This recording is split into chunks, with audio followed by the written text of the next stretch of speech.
Informasi lain, Saudara, reshuffle Kabinet Merah Putih masih menyisakan tanya karena dua posisi menteri yang masih lowong. Salah satunya posisi Menpora. Sejumlah nama pun muncul seperti Raffi Ahmad dan Taufik Hidayat yang digadang-gadang masuk ke bursa calon Menpora baru pengganti Dito.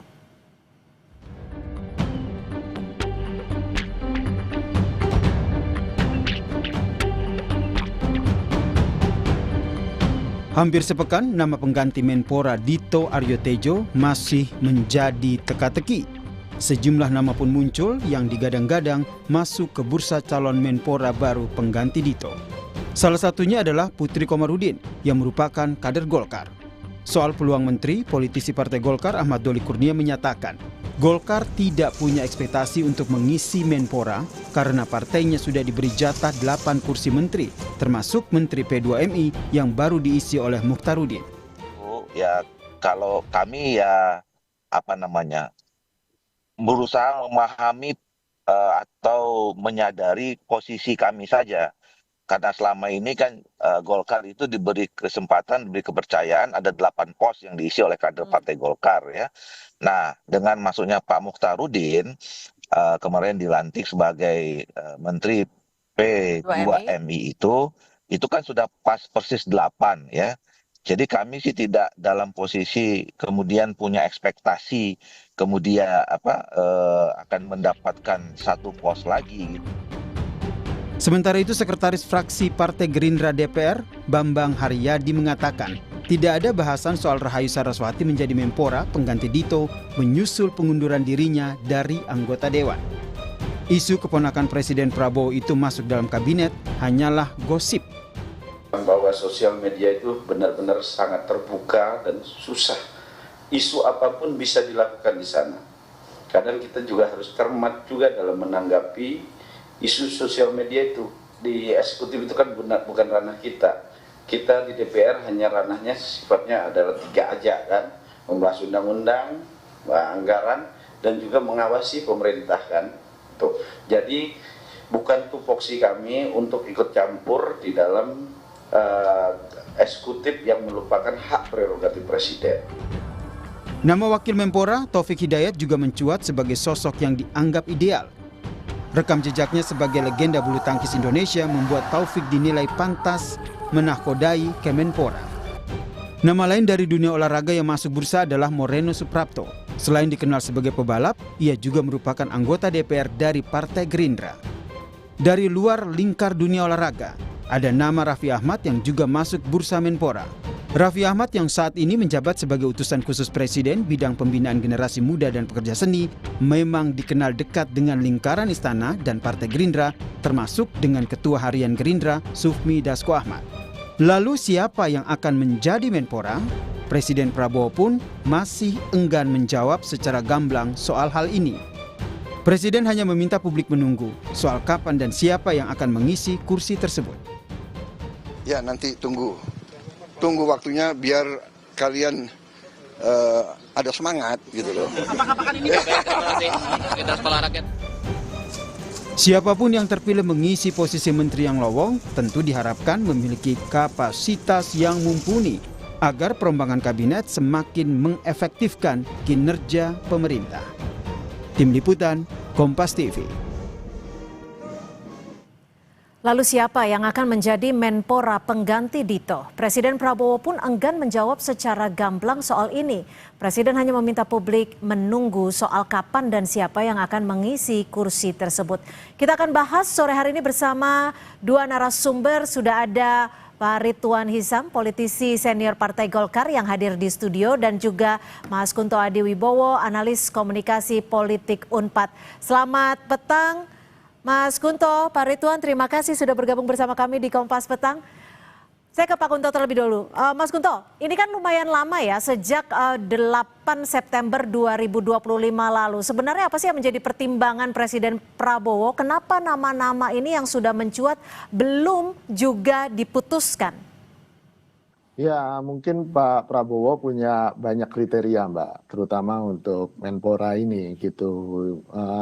Kita kan nggak usah bilang nama ya, tapi kan saya yakin Pak Prabowo punya kriteria, dan beberapa kriterianya ya orang yang dipilih harus mampu untuk fokus dan bekerja sesuai dengan prioritas pembangunan nasional yang sudah ditetapkan oleh Pak Presiden. Dan di situ kan ada soal bersih dari judi online dan narkoba, lalu kemudian ada soal penguatan karakter dan kreativitas pemuda, dan juga yang penting adalah peningkatan prestasi olahraga Indonesia di tingkat internasional, dan ini terkait dengan memperkuat ekosistem industri olahraga. Jadi menurut saya ini di sisi pekerjaan ya. Lalu yang kedua kan Pak Prabowo juga menimbang pasti Menpora ini harus anak muda kan gitu kan. Karena kemarin juga anak muda, nggak lucu kayaknya kalau Menteri Pemuda dan Olahraga dijabat yang bukan pemuda. Dan kemudian menurut saya juga bersih dari ancaman kasus hukum. Ini yang menurut saya juga butuh waktu kan untuk kemudian memeriksa rekam jejak. Dan kemudian ada nggak kira-kira nanti akan... Nama Raffi Ahmad menurut Anda? Ya sekali lagi ya kita lihat aja apakah kriteria itu bisa masuk atau enggak ke Mas Raffi Ahmad gitu kan. Dari sisi ekosistem industri olahraga mungkin Mas Raffi Ahmad masuk gitu kan. Dari anak muda mungkin masuk. Penguatan karakter dan kreativitas kita juga lihat rekam jejaknya Mas Raffi Ahmad. Ya kalau untuk urusan hukum dan urusan yang lain silahkan, ya itu ada yang lebih ahlinya kan Mbak daripada saya untuk memeriksa. Artinya secara kriteria Anda mau mengatakan tidak terlalu masalah ya untuk nama Raffi Ahmad ya? Nggak ada masalah semua untuk nama-nama yang muncul di media sampai hari ini, baik itu Raffi Ahmad, Taufik Hidayat maupun Moreno Suprapto gitu Mbak. Oke, Pak Ridwan, kita tahu kan kalau kemarin diisi oleh kader Golkar, Mas Dito. Ketika nanti yang ditunjuk bukan daripada kader Golkar, gimana Golkar? Saya kira kalau saya berpendapat ya, karena saya kembalikan kepada Presiden, Pak Prabowo, karena dia punya hak prerogatif. Dan kita ini adalah sistem pemerintahan negara kita ini adalah presidensial. Betul. Dan saya menagih janji Presiden pada saat kampanye. Pada saat kampanye, Presiden itu menyampaikan bahwa dia akan mengambil pembantu-pembantunya itu orang-orang profesional. Oke, tapi Golkar kan masukin nama Mbak Putri juga? Boleh saja. Jadi apakah itu orang partai, apakah orang bukan partai, tapi selama dia profesional, dia dipersilakan. Jadi jangan ada kesan bahwa Pak Prabowo bagi-bagi kursi. Nah itu istilahnya apa istilah kalau bagi-bagi kursi? Jatah? Jatah menteri? Jatah. Nah itu tidak bagus. Rakyat tidak mau dengan itu. Jadi janji Presiden pada waktu kampanye itu harus ditepati. Oke, Anda bicara ini apa karena sudah diisi komposisinya di P2MI atau gimana? Ya saya kira saya bicara ini bukan baru sekarang. Hari kedua Pak Prabowo memanggil calon-calon menterinya di Hambalang, saya diwawancara di sini juga. Diwawancara, saya bilang awas lu Pak Prabowo ini janjinya second kabinet. Ternyata kenyataannya menterinya banyak sekali, lebih dari 100. Habis gitu ya bagi-bagi kursi. Nah inilah akibat daripada yang tidak dijalankan, akhirnya apa? Rakyat menuntut. Jadi dari Partai Golkar sendiri tidak masalah jika namanya bukan dari kader Golkar, meskipun Mas Dito sebelumnya dari Golkar? Siapapun mau Golkar alhamdulillah selama dia profesional. Ya. Nah mau bukan Golkar juga selama dia profesional. Itu tuntutan kita, karena apa? Kita harus mendukung program-programnya Pak Prabowo ini yang sudah ada disampaikan. Itu harus kita dari nama-nama yang muncul, ada Raffi Ahmad, Moreno, ada pula Putri Komarudin.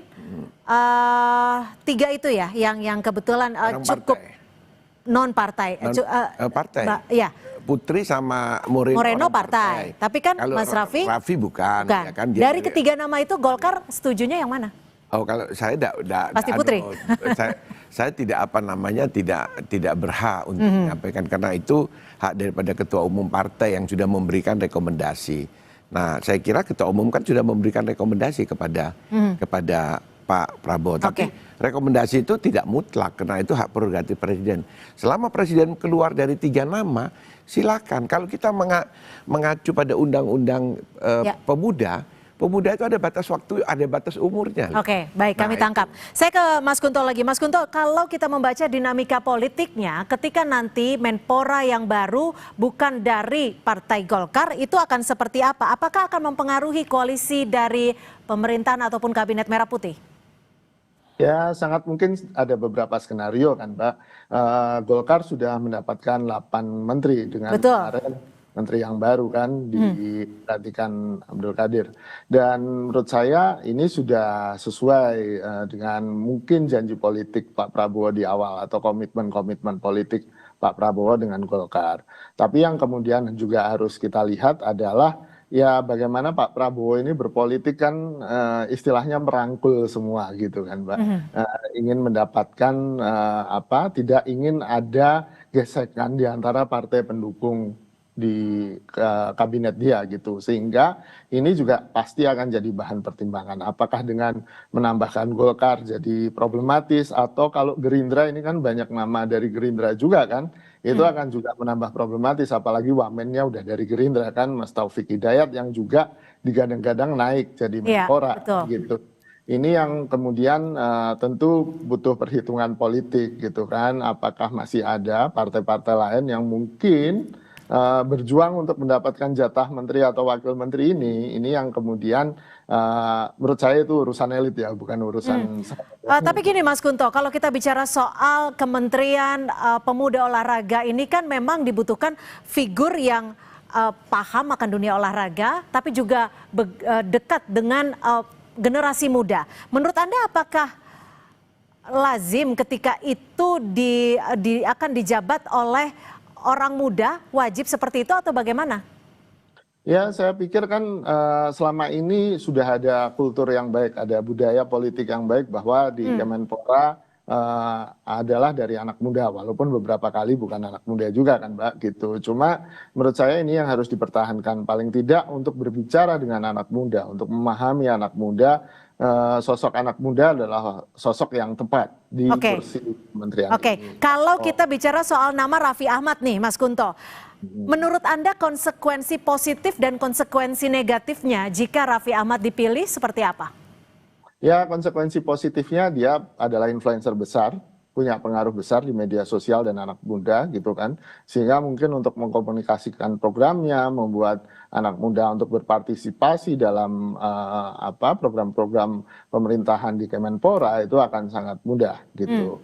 Tapi problem kemudian adalah ada banyak isu negatif di balik Raffi Ahmad kan, yang kemudian ini harus segera diklarifikasi oleh Raffi Ahmad, jangan sampai kebawa-bawa nanti ketika sudah menjabat Kemenpora, termasuk bagaimana mobilnya pernah tertangkap pakai istilahnya patwal yang kemudian mengganggu lalu lintas. Itu kan bukti bahwa dia harus memperbaiki sikapnya dan punya komitmen untuk memperbaiki sikapnya itu. Dan di bidang olahraga kan Raffi Ahmad juga punya klub sepak bola, dan itu kan salah satu salah satu tugas dan fungsi Kemenpora itu memperkuat ekosistem industri olahraga. Gitu. Pak Ridwan, kalau dari Golkar sendiri ada tidak sih komunikasi yang sudah dilakukan oleh Partai Golkar dan juga Presiden Prabowo sendiri terkait kursi Menpora ini khususnya? Saya kira tidak spesifik ya. Terakhir kan setelah acara penyerahan penyerahan dari presiden kepada tokoh-tokoh ya. Nah, itu kan audiensi DPP Partai Golkar dengan Pak Prabowo. Saya kira di situ adalah bisi-bisi politik pasti ada di situ, bahwa akan ada reshuffle. Dan reshuffle ini kalau menurut kami dari Partai Golkar memang karena hak prerogatif presiden, ini akan segera terjadi. Mungkin di dalam bulan ini akan terjadi, Oktober akan terjadi, mungkin tahun depan lagi akan terjadi. Karena memang pada saat awal di dalam merekrut calon menteri atau menjadi menteri, itu terlihat bahwa prosesnya seleksinya kurang matang. Sehingga terjadilah proses-proses ini. Karena kalau kita memperhatikan masyarakat, itu sejak dilantik menteri-menteri tanggal 21 atau 22 Oktober itu kan terjadi koreksi-koreksi Oke. semuanya. Sampai pada waktu 100 hari Oke. sudah minta reshuffle. Kemarin akhirnya terjadi reshuffle, terjadilah kasus bermasalah kemarin itu, Ya. demo-demo. Kalau dari Partai Golkar sendiri kan memunculkan nama Putri Komarudin. Ya, ya. Apa sih yang bisa dilakukan Mbak Putri sendiri kalau memang dipilih sebagai Menpora? Ya memang kalau di antara yang ada di DPR, Mbak Putri ini kan termasuk yang paling muda. Nah, Jadi hanya faktor kemudaan muda dan dia juga ada prestasinya kan. Dia kan anggota DPR periode yang lalu. untuk soal olahraga? Saya kira kita tidak pernah lihat, dia kan pernah jadi ketua PPI di mana di Australia segala itu, ketua pemuda. Kayak di kita itu KNPI-nya lah organisasi. Nah, makanya saya kembalikan lagi bahwa Golkar pun boleh saja merekomendasi tidak yang ada di parlemen. Malah saya berkecenderungan sudahlah yang duduk di parlemen itu biarkanlah menjadi anggota DPR. Karena Oke. prosesnya kan dia proses panjang. Yang tidak di DPR itulah yang diberi Tapi tugas dari untuk Partai menjadi- Golkar sendiri ketika nanti penggantinya Mas Dito bukan dari Golkar, apakah akan meminta kompensasi lain? Mungkin bukan di kursi menteri tapi di tempat lain? Enggak lah, kayak gitu. Saya sebagai senior Partai Golkar tidak setuju dengan konsep-konsep seperti jual jual beli seperti, karena ini politik untuk kepentingan masyarakat. Oke. Golkar itu punya konsep, Mbak. Di dalam menuju Indonesia Emas 2045 kita sudah punya loh itu. Itu Ya. pada saat Pak Abu Rizal Bakri ketua umum kita sudah bikin itu kita keliling ke perguruan-perguruan tinggi se-Indonesia itu untuk merealisasi. Kayak zaman dulu Orde Baru itu ada namanya GBHN. Kita sudah punya menuju Indonesia Emas 2045, kita punya konsepnya. Oke. Nah itu sudah dibuat oleh Pak Abu Rizal Bakri. Nah itu saya minta pengurus Partai Golkar sekarang itu harus mengacu pada itu. Dua Pak Ketua Umum Partai Golkar. Baik. Pertama itu Pak Akbar Tanjung pada Ya. waktu tahun 99 membuat paradigma baru Partai Golkar itu kita pakai. Oke. Terus pada waktu kepemimpinan Pak Abu Rizal Bakri membuat Indonesia Emas Ya. 2045. Jadi Itulah artinya Golkar tidak roadmap masalah Partai siapapun Golkar. yang dipilih oleh Iya. Presiden Prabowo untuk Iya. menggantikan Mas Dito sebagai Menpora, Iya. itu adalah hak Hak prerogatif prerogatif Presiden. Partai Terima kasih Presiden. Pak Ridwan Hizam, Ya. politisi senior Partai Golkar, sudah berbagi perspektif Ya, di Kompas Petang sore hari ini. Dan juga Mas Kunto, terima kasih sudah berbagi perspektif di Kompas Petang. Selamat sore, Mas Kunto. Oke.